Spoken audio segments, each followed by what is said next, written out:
Bom horário a você que está me assistindo. Me chamo Mauro Fagundes, sou estudante de medicina do sétimo período e venho hoje com vocês abordar a anatomia da coluna vertebral, seus componentes, sua composição e as suas funções. Lembrando que todas as informações foram retiradas do livro Princípios de Anatomia e Fisiologia de Tortora. Então vamos lá. Bom, inicialmente deixei para vocês já uma imagem com três vistas da coluna vertebral para fazermos algumas observações. Temos aqui a vista lateral, uma vista anterior, que seria como vermos a coluna vertebral de frente, e a vista posterior, que seria como vermos a coluna vertebral pela parte de trás. E já é bom observarmos que se vemos a coluna vertebral de uma vista anterior e de uma vista posterior, não conseguimos observar as curvaturas normais que ela tem. Então já puxamos aqui para essa vista lateral. E em uma vista lateral, conseguimos ver que a coluna vertebral não é reta, e sim possui curvaturas que são normais, tanto côncavas quanto convexas, que serão discutidas posteriormente. Aqui uma vista anterior, conseguimos fazer algumas observações, onde está o meu mouse, conseguimos observar aqui que entre um corpo vertebral e outro corpo vertebral, teremos o disco intervertebral, e também conseguimos ver aqui já processos que são processos transversos, certo? Aqui temos a região sacral e a região coxígea. Numa vista posterior, tenho a destacar aqui um processo transverso, conseguimos ver pedículos, processos espinhosos, que vão ser também discutidos posteriormente. Então vamos lá. Coluna vertebral, espinha dorsal ou coluna espinal. Ela vai ser formada por ossos denominados vértebras, que vão estar articuladas entre si. E entre o espaço de cada vértebra, teremos os discos intervertebrais. Ao todo, quando nascemos, temos 33 vértebras. Porém, na fase adulta, quando chegamos na fase adulta, esse número reduz para 26. Por que isso acontece? Isso acontece porque durante o seu desenvolvimento até chegar à fase adulta, vértebras sacrais e coxígeas acabam se fundindo e formando uma só para cada, uma região com apenas um corpo vertebral. Então, anteriormente, logo ao nascimento, nós temos 5 vértebras sacrais e 5 coxígeas. Porém, até chegarmos ali entre os 20 e 30 anos, temos aí o final desse processo de fusão, temos restando apenas uma sacral e uma coxígea. A coluna vertebral ela é dividida em 5 partes. Nós temos 7 vértebras cervicais, 12 torácicas, 5 lombares, uma sacral e uma coxígea, todas articuladas entre si. Quais são as funções da coluna vertebral? São várias. Por exemplo, a região cervical tem como função sustentar a cabeça. Já o forame vertebral que vai envolver, ele vai estar protegendo a medula espinal. Além disso, a coluna vertebral ela vai se juntar ao externo e à costela e assim formar o esqueleto do corpo. Ela serve também como ponto de fixação para as costelas, para o símbolo pélvico, para os membros superiores e os músculos das costas, e também serve como uma haste flexível, vai permitir ali a movimentação para frente, para trás, lateralmente e também a rotação. Como falei logo no início, temos aí curvaturas da coluna vertebral. Essas curvaturas são divididas em primárias e secundárias. Você vai entender isso de uma maneira bem simples. Temos aqui a foto de uma curvatura da coluna vertebral em um feto e após, logo ao lado, em um adulto.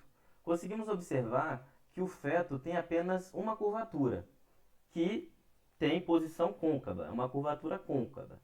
Já o adulto, ele tem algumas alterações aqui. Essa região vermelha do feto e do adulto é a região cervical. Percebe que antes tinha uma curvatura côncava e, posteriormente, na fase adulta ou já criança, ela adota uma curvatura convexa. Já essa região 2 azul é uma curvatura também, desculpa, que se manteve do feto até a fase adulta. Ela, quando estava no feto, a curvatura das vértebras torácicas eram côncavas e, após o desenvolvimento, permaneceram côncavas. Aqui nós temos essa terceira região, a pintada de verde, as vértebras lombares, que antigamente, na vida fetal, tinha uma curvatura côncava e que após o desenvolvimento se tornou convexa. E a quarta aqui, da região sacral, que durante a vida fetal era côncava, mas que após o desenvolvimento se permaneceu côncava. Então tivemos aqui duas regiões, a região torácica e a região sacral, que mantiveram a mesma curvatura, tanto no período fetal quanto na fase adulta. Então, essas regiões que mantiveram a mesma curvatura durante a vida inteira, elas vão ser denominadas curvaturas primárias. Então, curvaturas primárias, nós vamos ter as vértebras torácicas e sacrais, e curvaturas secundárias, que mudaram suas curvaturas durante o desenvolvimento infantil, cervical e lombar, adotando assim uma curvatura convexa. Por que isso acontece? Ali, após o terceiro mês de nascimento, o bebê ele começa a manter a sua cabeça em posição ereta. E aí, a partir desse momento, nós temos ali essa mudança da curvatura da região cervical. E durante o desenvolvimento locomotor, no qual a criança começa a ficar em pé e sustentar seu quadril, a região lombar acaba também mudando aí a sua curvatura para uma curvatura convexa. Então, curvaturas primárias e secundárias que são normais. Beleza, vamos lá. Entre esses corpos vertebrais, nós vamos ter os discos intervertebrais.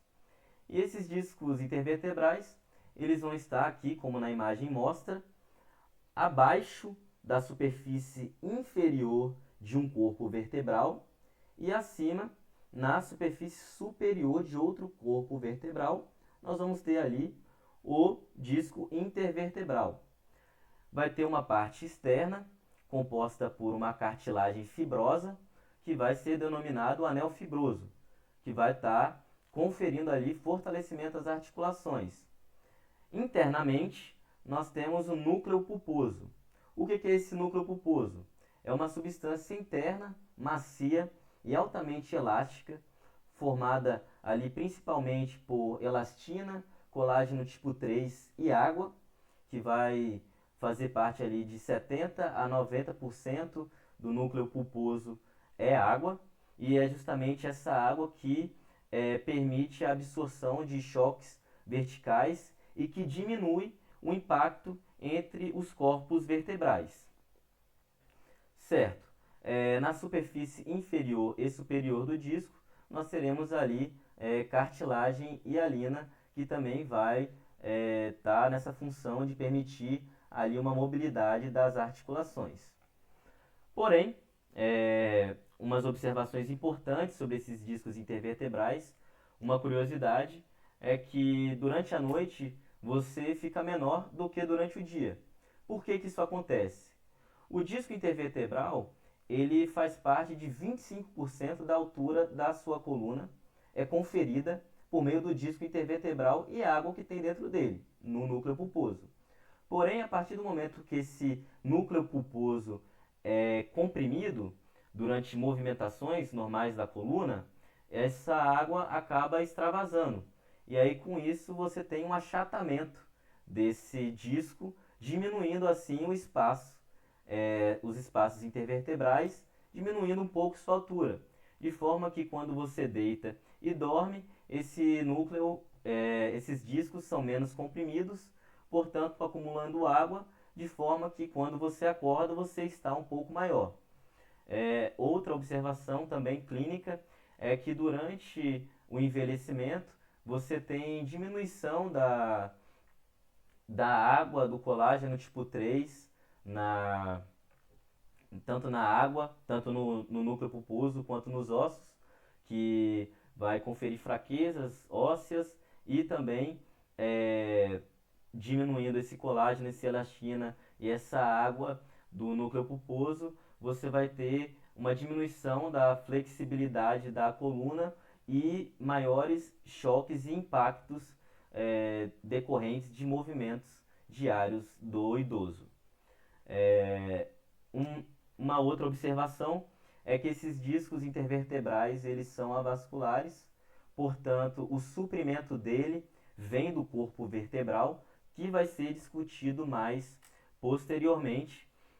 Portanto, quando fazemos os movimentos do dia a dia, que nós temos aí o encontro desse corpo com o forame e com os discos e os seus suprimentos. Aqui estão algumas funções que já foram citadas. Então, a absorção de choques verticais, permitir a mobilidade das articulações entre as vértebras e também o fortalecimento das articulações. Vamos discutir agora o que compõe uma vértebra. Cada vértebra, dependendo da região, vai ter características individuais para cada localização. Porém, temos características comuns que formam uma vértebra, que serão o corpo, o arco vertebral e os processos que se dão a partir desse arco. O corpo é uma porção anterior da coluna e ele vai ter um formato discoidal e espesso, formado por superfícies superior e inferior. Como dito anteriormente, aqui nessa imagem conseguimos ver aqui onde está o mouse, a superfície inferior do corpo. Então, na superfície inferior de um corpo, teremos o disco intervertebral e na superfície superior de outro corpo, teremos aqui o disco intervertebral.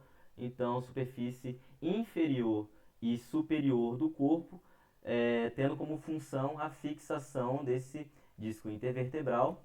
E na parte anterior e lateral, teremos os forames nutricionais, por onde entrarão as artérias e as veias, que farão o suprimento de O2, o metabolismo ósseo e a retirada de dióxido de carbono e espécies reativas ao oxigênio, que podem gerar alguma inflamação se ocorre essa compressão e não ocorre a descompressão. Pronto. Vista anatômica, aqui uma vista superior, certo? E anterior de uma vértebra, vendo aqui o corpo vertebral. Do corpo vertebral, nós teremos prolongamentos, pequenos processos chamados pedículos. Bom, esses pedículos virão e formarão posteriormente o arco vertebral. Esses processos curtos, como podem ver aqui nessa imagem, eles vão projetar-se posteriormente ao corpo vertebral. E a partir disso, vão se juntar a lâminas chatas e formando assim esse arco vertebral. Então, ó, corpo vertebral, ponto de fixação, ele está vendo, ó, nessa imagem lateral, conseguimos ver aqui, ó, é como se fosse essa incidência aqui, ó. Esse raio está incidindo aqui e você está vendo essa vista aqui superior dessa mesma vértebra aqui. Parte superior e inferior do corpo e os seus pedículos que formarão aqui o arco vertebral após a junção com essas lâminas chatas. Bom, a partir da junção entre esse pedículo, que foi essa projeção a partir do corpo posteriormente ao corpo, vai ter essa junção com essa lâmina, e a partir dessa junção com essa lâmina, ela vai se projetar lateralmente ao arco. E ao momento dessa projeção, nós teremos a formação do processo transverso, tanto de um lado quanto de outro. E também outro processo será formado, que é o processo espinhoso, que será da união das lâminas, das próprias lâminas, que vão se estender aí também posterior ao arco vertebral. Esses processos do arco vertebral, como foi dito, 2 processos transversos e um processo espinhoso. Mas além desses 2 processos transversos, né, e esse processo espinhoso, nós teremos outros 4 processos, que vão ser processos responsáveis por articular uma vértebra a outra, tanto superiormente quanto inferiormente. Superiormente nós teremos 2 processos e inferiormente outros 2 processos. Eles vão ser cobertos por cartilagem hialina, e a superfície articulada desses processos, onde possuem essa cartilagem hialina para articulação entre vértebras, vai ser denominada fóvea articular. Então, temos as fóveas tanto articulares quanto as fóveas costais. Essas fóveas articulares vão estar ali em direção posterior ali ao pedículo, enquanto essas fóveas costais vão estar lateralmente ao corpo das vértebras, ao corpo vertebral. Ok. Então, também temos 2 outras estruturas importantes que não estão citadas, que são os forames que terão em cada vértebra. Teremos os forames vertebrais e os forames intervertebrais. Os forames vertebrais, eles vão estar ali fazendo o revestimento e proteção, permitindo a passagem da medula espinal, passagem de nervos, raízes nervosas, vasos sanguíneos e fibras nervosas. E esses discos intervertebrais vão ser muito importantes porque vão permitir ali a passagem dessas estruturas do disco vertebral a estruturas periféricas do corpo. Então, 2 forames, forame intervertebral, que vai permitir também a passagem do nervo espinal, além de gânglios sensitivos, e também raízes nervosas, partes radiculares e terminações nervosas, fibras, vasos sanguíneos. Ambos os forames vão estar permitindo isso. E esse forame intervertebral, ele vai estar delimitado ali anteriormente pelos pedículos, então pode acabar também tendo correlações clínicas a compressões do corpo, dos processos nesses gânglios sensitivos, podendo aí gerar déficits motores, sensitivos e neurológicos. Só uma curiosidade aí para vocês. Então, fazendo uma breve recapitulação do que vimos, que as partes que formam o corpo, a vértebra, então o corpo vertebral, as projeções, os 2 pés dos 2 lados, que serão os pedículos, pequenos processos, que vão se estender até se juntarem com a lâmina chata, e a partir dessa junção teremos lateralmente a formação de 2 processos, que serão os processos transversos, e a união de lâminas chatas, fazendo aí a formação do processo espinhoso, e outras projeções, outras 4 projeções, que serão projeções articulares, tanto superiores quanto inferiores, que vão estar fazendo aí a comunicação entre as vértebras, e lateralmente essas a esses processos, vamos ter as fóveas, tanto a fóvea articular quanto a fóvea costal, que vai ser recoberta ali por cartilagem e hialina. Também lembrar da importância dos forames vertebrais, que juntos formam o canal vertebral, e os forames intervertebrais, que vão também formar os canais intervertebrais, importante para a passagem de diversos componentes aí, tanto do sistema nervoso periférico quanto do sistema nervoso central, além de questões de vascularização. Ok. Falando agora mais especificamente de cada região do nosso corpo. Como eu disse, temos estruturas comuns que vamos ver nas vértebras, mas que cada região vai se diferenciar conforme a sua função. Vértebras cervicais, ela vai de C1 a C7. As características que vão definir as vértebras cervicais são corpos vertebrais pequenos, com arcos grandes e processos transversos com forames, certo? Passagens para três forames importantes, né?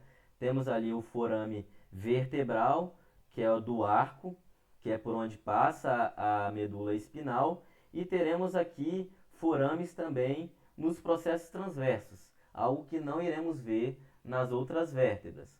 Por que que nós temos esses forames nas vértebras cervicais?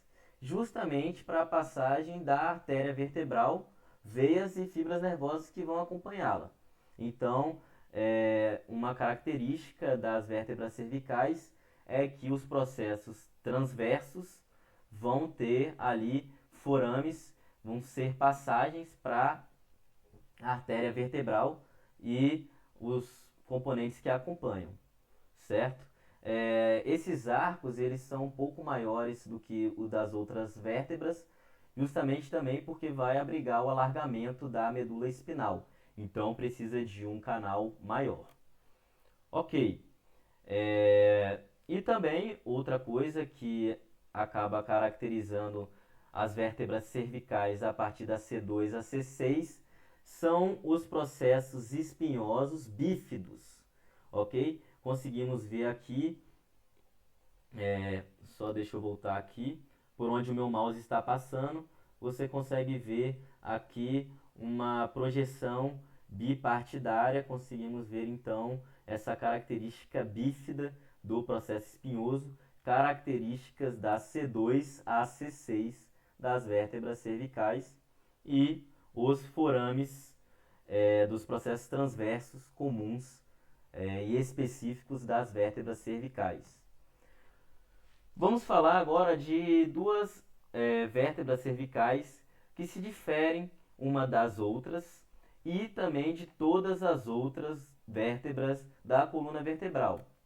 A primeira vértebra cervical, que é denominada atlas, essa C1, atlas, ela vai ser um anel ósseo, vai ter arcos tanto posterior e anterior, e a característica dela é que ela não vai apresentar nem corpo vertebral, nem processo espinhoso, certo? E esse arco posterior e anterior vai ser revestido por uma massa lateral, e essas massas laterais vão estar sendo denominadas como fóveas articulares superiores, tendo ali um formato anatômico côncavo.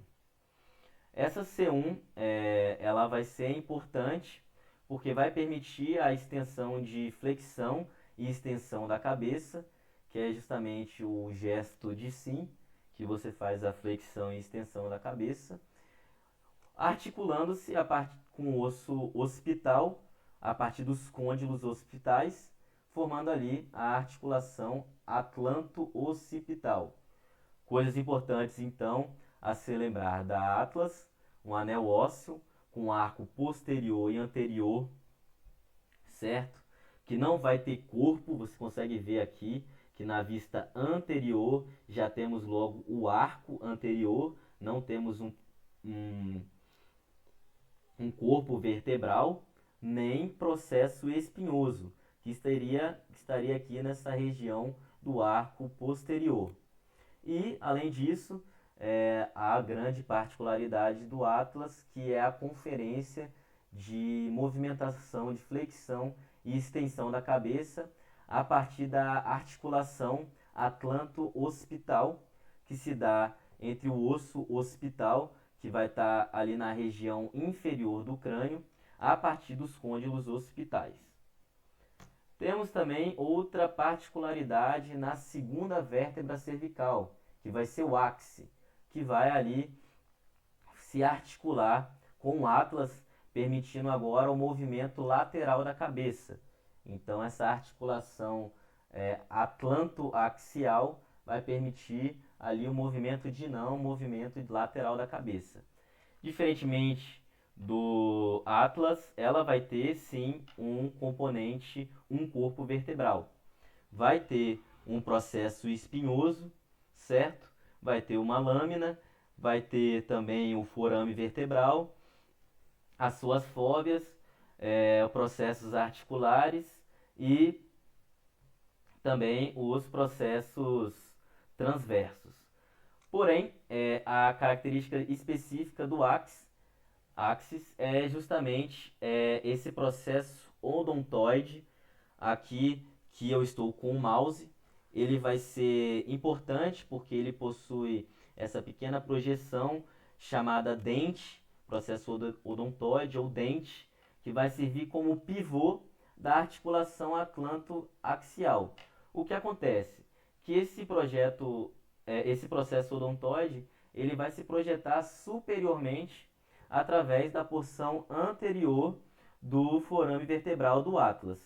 Então, através desse forame aqui do Atlas, conseguimos perceber que é o Atlas, por não possuir processo espinhoso nem corpo vertebral, apesar de que dessa posição aqui não conseguiríamos ver mesmo o corpo. E superiormente, entre esse forame vertebral do Atlas, conseguimos ver o processo odontoide, que vai se articular aqui nessa parte superior com o seu dente, certo? Que vai fornecer aí essa articulação atlanto-axial. Então, só recapitulando, o Atlas permite o movimento de extensão e flexão da cabeça, não possui corpo nem processo espinhoso,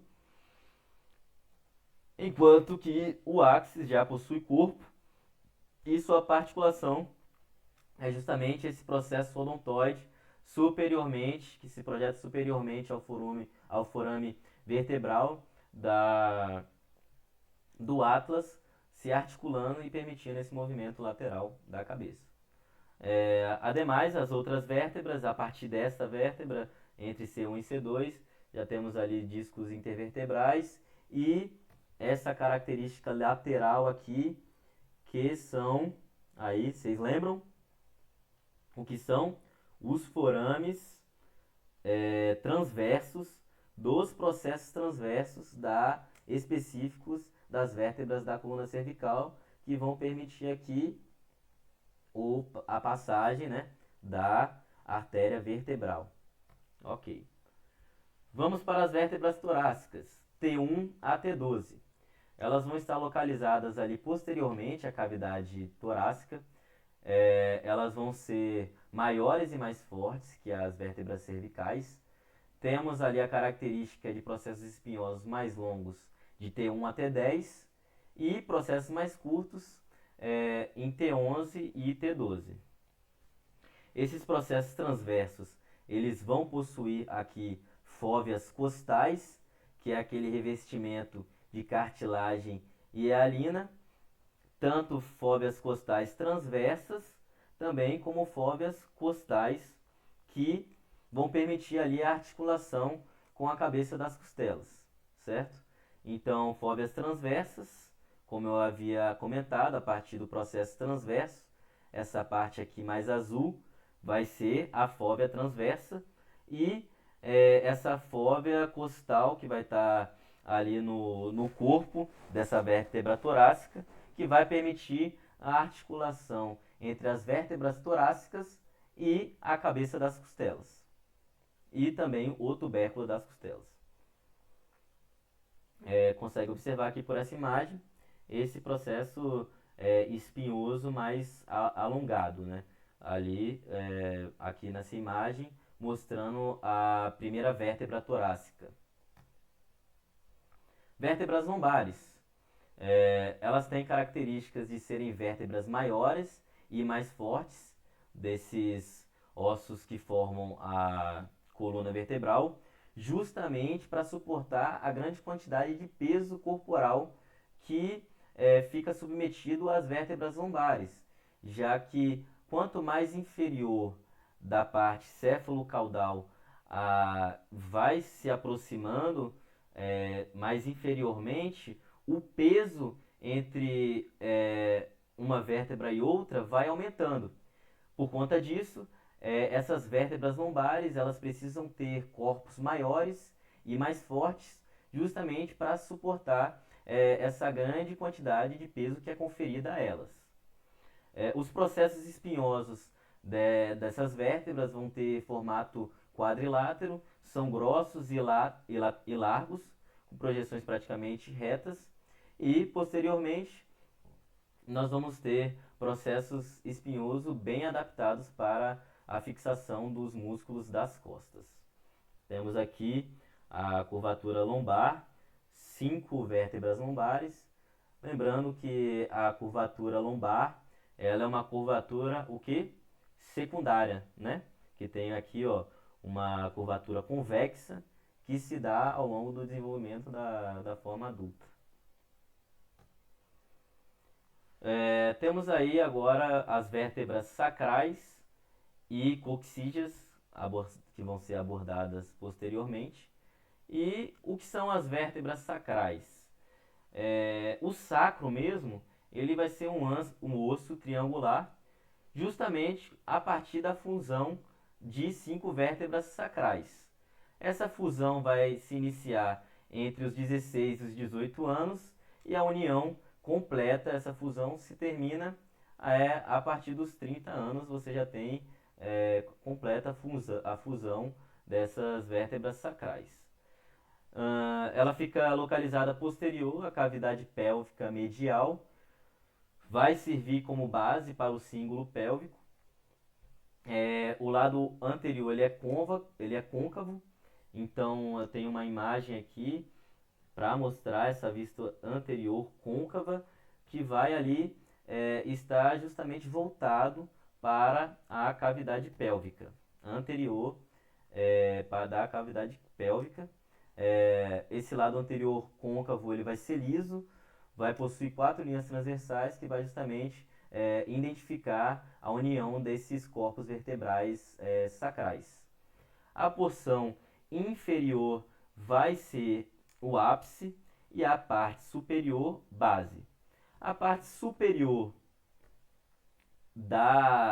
do sacro vai formar uma articulação junto com a quinta vértebra lombar, formando-se assim a articulação lombo-sacral, e entre o sacro,